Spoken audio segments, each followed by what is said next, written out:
The elevator chimed softly as it arrived at the top floor, breaking the stillness of the building just shy of midnight. Nathan Clark, founder of a rising edtech startup in London, stepped out into the dim corridor. A gray overcoat draped over his shoulders, a leather briefcase in hand. He hadn't planned on returning to the office this late, 11:47 p.m. to be exact, but a crucial contract due first thing in the morning was still tucked away in his desk drawer. The entire building was nearly swallowed in darkness. Motion-sensitive lights glowed faintly against the marble floors. The cleaning staff should have finished hours ago. Aside from the night security downstairs, this place was supposed to be empty.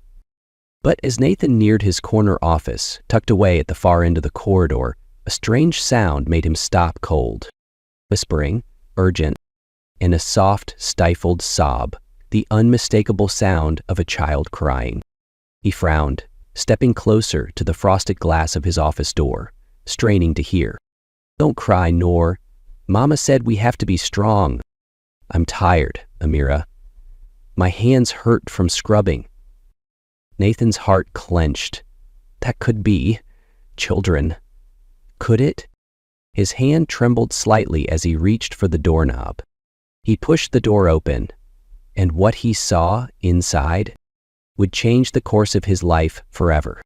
Two young girls knelt on the polished wooden floor of Nathan's office, their small figures barely illuminated by the dim hallway light. They wore oversized clothes that hung off their slender frames like hand-me-downs. Their dark hair was tied into messy buns, and their small hands were raw and red from exposure to cleaning chemicals. One of them was scrubbing a corner of the floor with a cloth, while the other leaned over a bucket, dipping a stiff brush. Neither looked older than 10. Nathan stood frozen for a moment, his heart thumping in shock. He cleared his throat gently. The girls startled and turned to him, wide brown eyes filled with fear, like animals cornered in the dark. "Who are you?" he asked, his voice sharper than intended. "Why are you here at this hour?" They scrambled to their feet, wiping their wet hands on their pants. One of them clutched a rag tightly, as if it were a shield. The other stepped protectively in front of her younger sister. "Please don't fire our mum," the older one said softly, voice trembling. "She's sick, but she didn't want to lose her job.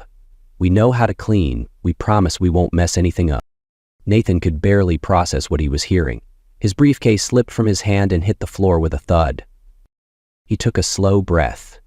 "What are your names?" "I'm Amira," the older one said, still shielding her sister. "This is Noor. We're 9, almost 10 next month." "And your mother's name?" "Layla Rahimi," Amira replied. "She's been working in this building for 2 years. She always says you're a kind man, because you leave thank you notes sometimes." Nathan blinked. He remembered those notes. He'd started writing them after noticing how spotless his office always was. He'd never met Layla in person, but he'd always appreciated her work. But now, instead of the quiet woman who'd kept his office pristine, he was facing her children, doing her job in the dead of night. "You shouldn't be here alone," he said gently. "This isn't work for children." "About we need the money," Noor whispered, barely audible. "Mom's medicine costs a lot, and rent is due next week." Nathan felt something crack inside his chest. He'd grown up poor. He remembered the hunger, the fear, the long nights watching his mother push herself beyond exhaustion. The scene in front of him felt painfully familiar. "How did you get in?" "Mom gave us her access card," Amira said. "She trained us really well, showed us which chemicals to use, how to empty trash, how to clean properly. We've been coming with her on weekends to practice." Nathan turned slowly, looking around his office, the polished desk, the spotless floor, the faint scent of lemon cleaner in the air. And 2 little girls had taken all of this upon themselves so their mother wouldn't lose her job. "Have you eaten dinner?" he asked, after a long pause. Both girls shook their heads. "Mom made soup," Amira said. "Vegetable, we'll eat when we get home." It was nearly midnight. "When do you usually finish?" "Around 2 a.m., Noor replied. "Then we take the bus home and sleep a few hours before school." Nathan knelt down beside them, his heart growing heavier with each word. Children working 6-hour shifts, then heading to school like nothing happened. "Sit down," he said gently, pointing to the chairs in front of his desk. "I just want to talk." They hesitated, uncertain, then slowly sat down. Nathan walked to his mini fridge, pulled out 2 juice bottles and some crackers he kept for late nights. Nathan didn't speak for a long time. He simply sat there, quietly watching the 2 girls eat crackers with tiny, trembling hands. Every time Amira brought the juice bottle to her lips, she glanced at him, cautious, wary, as if expecting him to yell or kick them out at any moment. But he wasn't angry, he only felt a cold ache blooming in his chest, a chill he hadn't felt in years, one he thought he had buried long ago. He had once been that child. Calloused hands, an empty stomach, sitting quietly in strange offices while his mother worked. His mum had been a laundress. His father had walked out when Nathan was 6. His childhood was made of winter nights without heat, mornings with nothing but dry bread and weak tea. He remembered crouching in the corner of the laundromat, trying to finish homework amidst the roar of machines because his mother couldn't leave him alone at home. He knew what it meant to survive while pretending everything was okay. And now these 2 little girls were doing the same, enduring, sacrificing, quietly holding up their world while their mother fought to keep going. Nathan lowered his head, swallowing the knot in his throat, refusing to let the wave of emotion drown him. But something inside him shifted. It wasn't just sympathy. It was a silent promise. No matter what happened, he would not let these girls keep trading their childhood for survival, like he once had. He said, "Here, eat something," he said softly. "Then I'll take you home." After the 2 children finished eating, Nathan didn't hesitate for a second. He packed up the leftover snacks, helped the girls into their coats, and gently took their hands as they walked out of the building. The London night was bitterly cold, but his heart burned, not with anger, but with a deep, unfamiliar ache. He didn't know what he'd find behind the door where their mother lay sick, but one thing had become clear. He had to meet the woman who had raised these extraordinary girls. The apartment was on the 3rd floor of an aging building in East London, where the stair railings rusted, the signs had faded, and the walls wore decades of grime.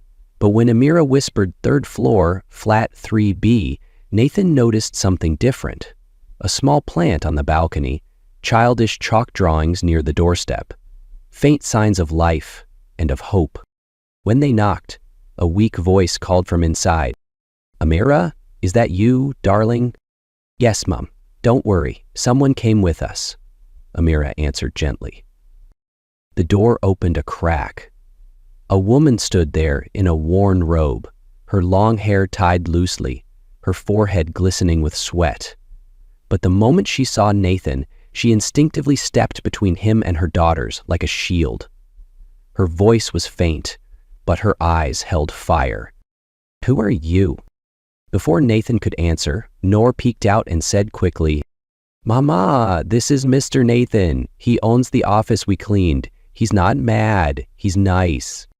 Layla swayed. Nathan instinctively stepped forward, steadying her, her shoulder burning hot beneath his hand. I'm sorry," Layla whispered. "I know they shouldn't have been there. I'll pay for anything they damaged. Just, please don't call the police."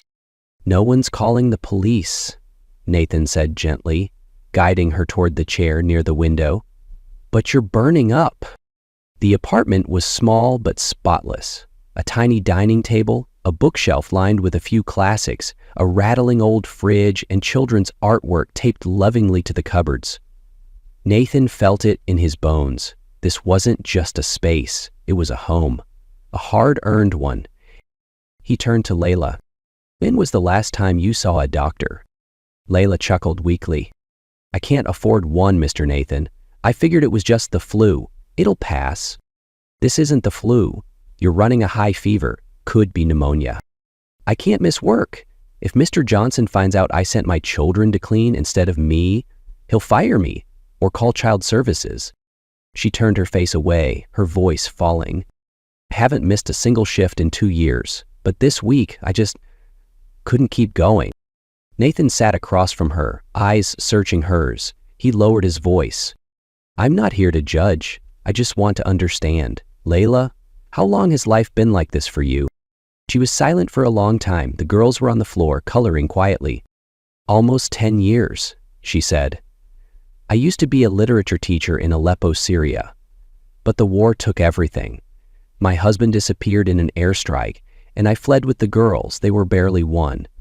We crossed into Turkey, then the UK, refugee status.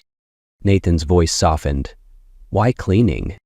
My qualifications didn't transfer. I applied everywhere. No one hired me. So I cleaned. Night shifts, double shifts. Sometimes I felt ashamed, but I was more afraid of my daughters going hungry. She coughed violently, her whole body shaking. Nathan stepped closer, placing a steadying hand on her shoulder. You've done everything and more. Layla pressed her lips together, looking at her girls. I just want them to go to school, to live normal lives, but medicine costs money, rent goes up. I couldn't afford to fall, so I taught them to clean. I know it was wrong, but I had no choice. Silence filled the room.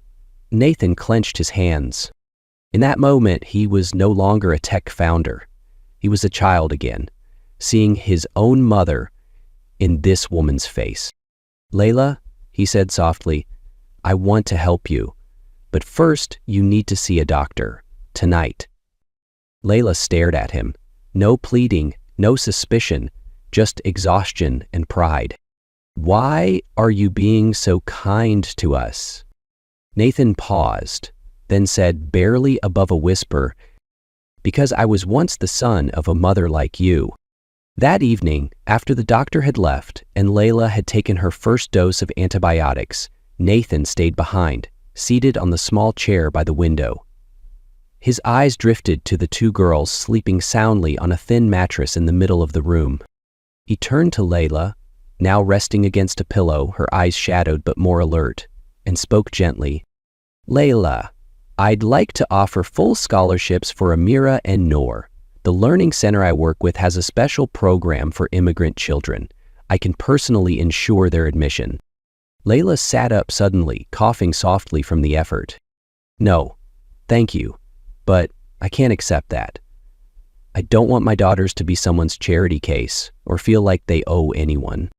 Nathan understood. He had seen that look before, in the mirror, years ago. The pride of someone who had carried the world alone for too long. It didn't lower easily. This isn't charity. It's what your daughters deserve. Layla fell silent, her eyes drifting to the sleeping girls, their small faces still marked by fatigue. Amira turned in her sleep and murmured, Mama, I want to go to school. Layla raised her hand to her face, trying to hold back tears. She says that every night, she whispered. I promised, but I was never sure I could make it happen. A tiny voice came from the shadows. Mama, please say yes. It was Noor. She was still awake. I want to learn. I want you to get better. Layla bowed her head, tears finally spilling silently down her cheeks. All right, but only if I can work, to give back in my own way. Nathan nodded, his voice warm and honest. I wouldn't expect anything less, and I believe you will. No one spoke after that. But in that quiet moment, something new was born, soft, steady, and full of hope. 3 weeks later, Layla stepped through the front doors of Future Steps, the education center Nathan had poured his heart into for years. It stood in an old brick building, morning sunlight streaming through tall windows, casting golden patterns across polished wooden floors and vibrant hand-painted murals on the walls. She wore a crisp white blouse and neatly ironed slacks, slightly worn but clean. Though still recovering from her illness, she walked tall, eyes steadier than before. No longer the desperate mother, but a woman reclaiming her strength. Nathan greeted her in the front lobby, holding a coffee and a clipboard. Welcome to your first day, he smiled. Ready to be the boss? Layla laughed, the first real laugh in weeks. As long as you don't expect me to go easy on your staff. Her new role was operations coordinator, overseeing the support team, scheduling classes, working with students and immigrant parents. It wasn't cleaning work. It was work that built futures for children like Amira and Noor. The girls began classes that same week. Amira quickly won over her teacher with vivid storytelling in her writing. Noor stunned everyone with her art, bold colors, and surprising depth for her age. After class, they often waited in Layla's office. Some afternoons, Nathan would drop by with croissants or juice, sitting cross-legged on the floor, helping with homework. One day, while he was shading in a giant rainbow with Noor, Amira leaned closer and asked, "Mr. Nathan, do you have a family?" He nodded slowly. "I used to. My mom. But now, it's just me." "Then, can you be friends with our family?" Amira asked, her eyes bright. "You don't need papers, just come to dinner." Nathan didn't answer right away. He simply smiled, and something warm stirred inside him. And so the dinners began. Spaghetti, lemon chicken, sautéed greens. Layla always cooked enough for an unexpected guest, and Nathan always showed up, by coincidence, with fruit, art supplies, or a story to tell. At first it was a habit, then it became essential. Layla, once cautious, kept her distance. But slowly, that space softened. Because each time Nathan sat at their table, he wasn't just the man who had helped them. He was becoming part of their world. One quiet night, after the girls had gone to bed, Layla and Nathan sat on the apartment's small balcony.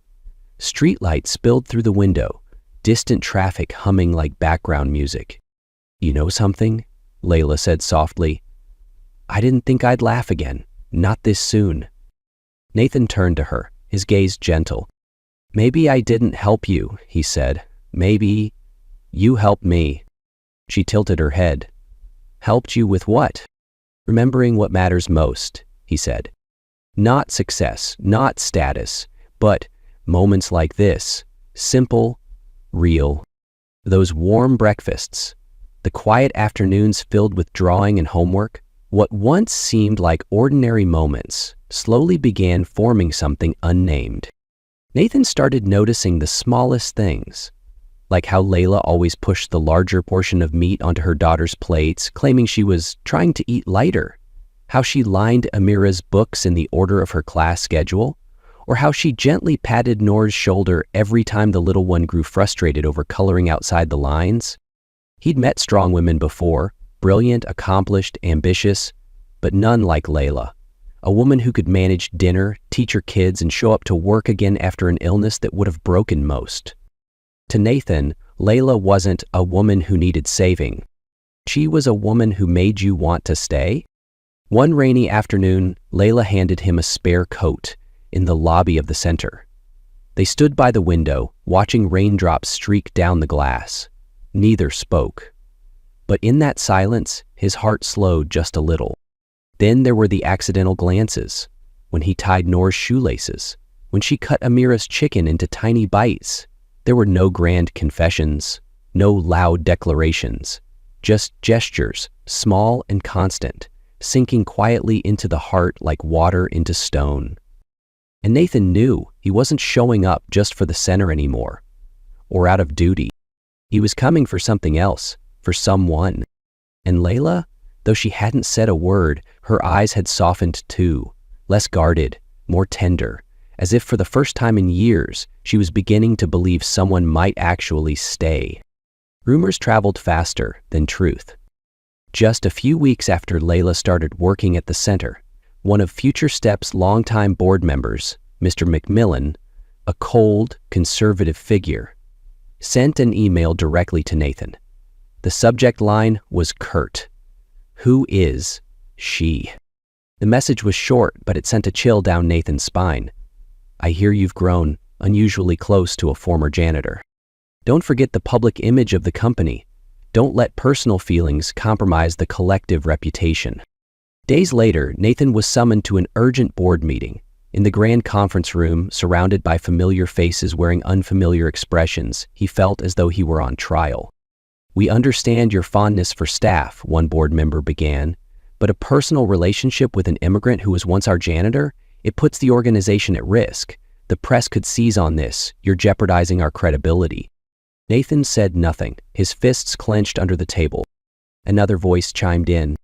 "If you wish to remain CEO, we suggest you maintain professional boundaries. Otherwise, we'll be forced to reevaluate your position."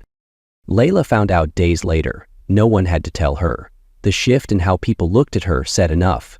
The hesitation in greetings, the whispers behind doors. That evening, when Nathan came by for dinner as usual, she didn't answer the first knock, or the second, or the third. Finally, she opened the door slightly, her eyes tired. "You shouldn't come here anymore," she said quietly. "I don't want to be the reason you lose everything." Nathan stepped in, gently closing the door behind him. "Don't say that." "Isn't it true?" Layla turned away, folding her arms. "They'll never accept me. They'll use my past against you. I've lived through that kind of judgment my whole life, but I won't let you become collateral damage because of me." "You don't have to carry this alone," he said, voice low but firm. She looked at him for a long moment. "You could lose everything. Your reputation, your company, everything you built, for someone like me." "It's not for you," Nathan replied, stepping closer. "It's for what I believe is right." Layla stepped back, eyes glassy. "I'm sorry, but I can't let you make that sacrifice. I'm not worth it." And in that moment, Nathan realized the greatest love isn't built on promises, but on the courage to stand in the storm, even when it demands everything. Summer rain pounded the streets of London, sidewalks slick with water, headlights glimmering like ghostly lanterns in the mist. Nathan walked through the halls of the Future Steps headquarters for what he knew would be the final time. Each step felt heavier than the last, not with regret, but with certainty. The boardroom was brightly lit, yet cold in every sense. Every board member was already seated, faces stony.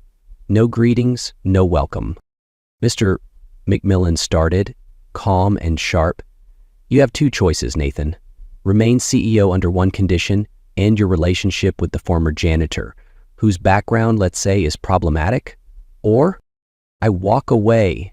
Nathan finished the sentence with unwavering calm. A heavy silence fell. Some exchanged glances. One person opened his mouth, but Nathan was already laying down a folder. "My resignation and transfer of shares," he said. "No negotiations, no clauses." McMillan raised an eyebrow, a dry smirk tugging at his lips. "You're giving all this up for a woman?" "No," Nathan replied, voice deep and clear. "I'm choosing to keep myself." He stood tall, adjusting his soaked collar. "I built this place on the belief that education and human dignity go hand in hand. If that belief is no longer shared, then this is no longer the Future Steps I believed in." He bowed his head slightly, turned, and walked out, lighter than he'd felt in years. The rain hadn't stopped when Nathan arrived at Layla's door. His shirt clung to his back, his shoes squished with each step. But he didn't care. In his hand was a small velvet box, dark blue. As he waited, Nathan thought of his mother. The tired hands, the silence, the strength that never asked for thanks. He thought of the boy he used to be, who had nothing but still dreamed of being enough for someone. Layla opened the door after the third knock. She froze at the sight of him, soaked, trembling, but eyes glowing with something she hadn't seen in him before. Liberation. "You did it," she whispered. "I resigned," Nathan said simply. "No CEO, no shares, no image to protect." Layla's face fell, pain crossing her features. "You shouldn't have done that for me." "No," he stepped forward, locking eyes with her. "I did it for me, because for the first time in my life, I wasn't afraid to feel what was real." He knelt down. No fireworks, no sparkling diamonds, just a silver ring. Plain, imperfect, bought in the rain. But it burned with a single truth: faith. "Layla Rahimi," he said softly, "life has given us 100 reasons to build walls, to guard ourselves, to stop believing. But you taught me that love doesn't need to be perfect. It just needs to be real. I have nothing left right now except a heart that doesn't want to go anywhere but here. Will you marry me? Layla didn't speak. For a moment, the world stopped. Tears streamed silently down her face. She clutched her chest, right where her heart trembled, like a child finally being given what she never dared ask for. You think I'm brave enough to love again? She whispered. No, Nathan smiled, still kneeling. I think you're brave enough to be loved, without having to fight for it. She dropped to her knees, arms wrapping around him as rain pounded the windows behind them. Yes, she whispered, and I don't want to go anywhere else but here. In the days that followed, nothing grand happened. No headlines, no applause. But for Nathan and Layla, everything changed. 1 year later, the small apartment on the 3rd floor no longer felt like a temporary refuge. It had become a true home. The walls were repainted a warm beige, tiny hanging plants lined the window, lovingly cared for by Noor. The old dining table was replaced with a bigger one, large enough for 4 and often more when friends dropped by. Amira had just won first prize in a citywide writing contest. Her story was titled, The Man Who Brought His Heart Home. Noor, meanwhile, was preparing for her first art exhibit at the local community center, a collection titled Life After the Refugee Dream. Layla was now officially the deputy director of the newly relaunched Future Steps, co-ended by her and Nathan, this time with a clearer mission, not just to teach knowledge, but to restore dignity. And Nathan? He no longer attended board meetings or sat in sleek corner offices, but every morning he woke up early to make breakfast with Layla, walked the girls to school, and spent his afternoons teaching life skills to newly arrived immigrant students. Life wasn't glamorous, but it was real and full. That evening, the kitchen smelled of warm-baked bread. Layla leaned her head on Nathan's shoulder as he washed dishes. The radio played a soft jazz tune. A golden glow lit the family photo on the fridge, every face smiling. Do you remember the night we first met? Layla whispered. I remember, Nathan nodded. I thought I was looking for a contract, but I found the rest of my life. Layla took his hand. No more words needed. Because sometimes a new beginning doesn't start with fireworks. It starts with a quiet yes, a simple dinner, an embrace at the end of a long day, and the unspoken promise. Whatever comes, we'll walk it together. Nathan stood at the doorway of the Saturday morning community class, watching children race around the tables, hands stained with paint and laughter echoing like sunlight. Layla was helping a group of parents learn how to teach English at home. Noor carefully mixed watercolor paints for the little ones, while Amira sat beside her father, writing the first lines of a new poem for the Healing Through Words workshop. Nathan smiled, lowering himself into the seat beside his daughter, gently adjusting her sheet of paper. What's your poem about today, Amira? Home, she said quietly. Not the brick kind, but the kind where someone's waiting for you. Nathan paused, his heart slowed, as if each of her words touched the deepest, most hidden parts of him. Once, his life had been measured in numbers, growth charts, margins, rankings, but now, waking each day to see the 3 girls he loved smiling, thriving, and being fully themselves, that was beyond measure. He opened his notebook and scribbled a line. The greatest wealth isn't found in account balances, it's in the lives we touch. That afternoon, the whole family ran a soft skills workshop for recently arrived immigrant kids. Layla led the session, Nathan told stories, Amira recited her poem, and Noor painted a giant mural to hang at the center of the room. 4 figures holding hands beneath a home, drawn in dreamy watercolor strokes. A shy girl raised her hand and asked, Mr. Nathan, who are you to Miss Layla? He crouched down and smiled gently. I'm the one she chose to walk all the way home with. Their family wasn't perfect. They had known loss, hunger, and the edge of falling apart. But that was exactly why every moment together now felt honest, raw, and full of grace. And for Nathan, that was the greatest legacy he could ever leave behind.